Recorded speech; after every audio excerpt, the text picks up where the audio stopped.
जिम्मेदारी को, उस बड़ी जिम्मेदारी को संभाला और न सिर्फ संभाला बल्कि ऐसे ऐसे फैसले लिए जो कि हमेशा याद किए जाएंगे। कोई नहीं भूल सकता म्यांमार से लेकर जो सर्जिकल पार्ट 1 पाकिस्तान के खिलाफ हुआ था, उरी अटैक के बाद उसके सूत्रधार, उसके रचयिता, अहम रूप से उसकी एक कड़ी मनोहर पर्रिकर ही थे। सेना के लिए, अपनी टीम के लिए कितना सोचते थे बतौर रक्षा मंत्री मनोहर पर्रिकर।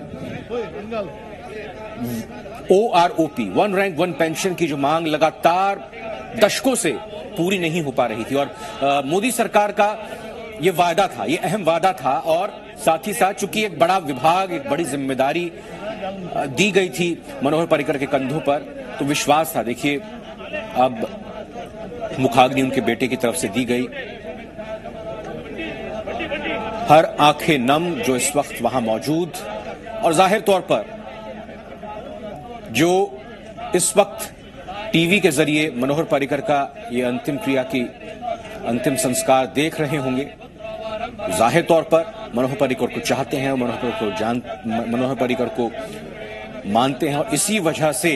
वो इस वक्त ये देख रहे होंगे और इससे इनकार नहीं किया जा सकता कि उनकी आंखें भी इस वक्त नम होंगी, आप सबकी भी आंखें नम होंगी, क्योंकि पूरे देश में शोक की लहर। और आज इसीलिए राष्ट्रीय शोक का ऐलान किया गया था। देश की राजधानी समेत पूरे देश में आज तिरंगा मनोहर पर्रिकर के सम्मान में आधा झुकाया गया। पंचतत्व में विलीन होते हुए धीरे धीरे मनोहर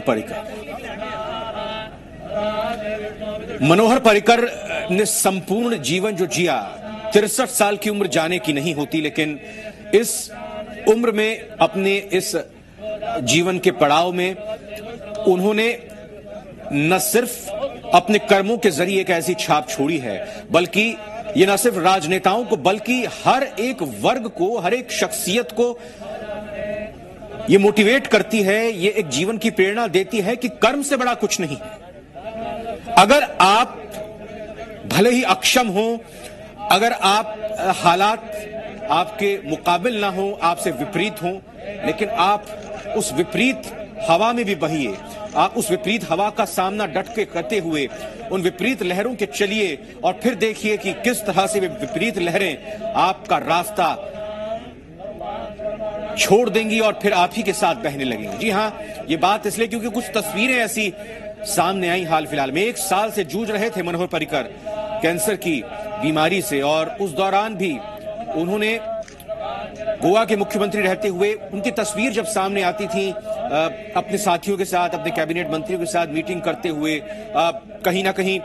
जो गोवा में डेवलपमेंट के काम चल रहे थे, उसमें एक आपने देखा होगा कि कुछ इंजीनियर्स के साथ हेलमेट लगाए हुए मनोहर पर्रिकर की तस्वीर सामने आई। बजटीय भाषण उन्होंने इस बार दिया जब सवाल उठने लगे, विपक्ष ने जब उस समय कहा कि मुख्यमंत्री बीमार हैं, साथ ही साथ ये भी कहा कि सरकार संकट में है, तो बिल्कुल एक मंझे हुए लीडर की तरह मनोहर पर्रिकर सामने आए और बजटीय भाषण दिया और ये कहा भाषण देते हुए कि मैं इस स्थिति में नहीं हूं कि संपूर्ण भाषण को पढ़ूं, क्योंकि बजटीय भाषण अमूमन राज्य का होता है तो एक, गोवा हालांकि बड़ा राज्य नहीं है, लेकिन 1 घंटे का तो बजटीय भाषण होता ही है। तो उन्होंने कहा कि मैं पूरा भाषण नहीं पढ़ सकता, मैं सारी चीजें नहीं कर सकता, लेकिन फिर भी मेरा जोश कम नहीं है और मैं गोवा के लोगों को, गोवा की जनता को विश्वास और यकीन दिलाना चाहता हूं कि सरकार, बीजेपी की या हमारी सरकार, मनोहर पर्रिकर की सरकार आपके लिए काम कर रही है, आपके बारे में सोच रही है। और ये संदेश अपने आप में एक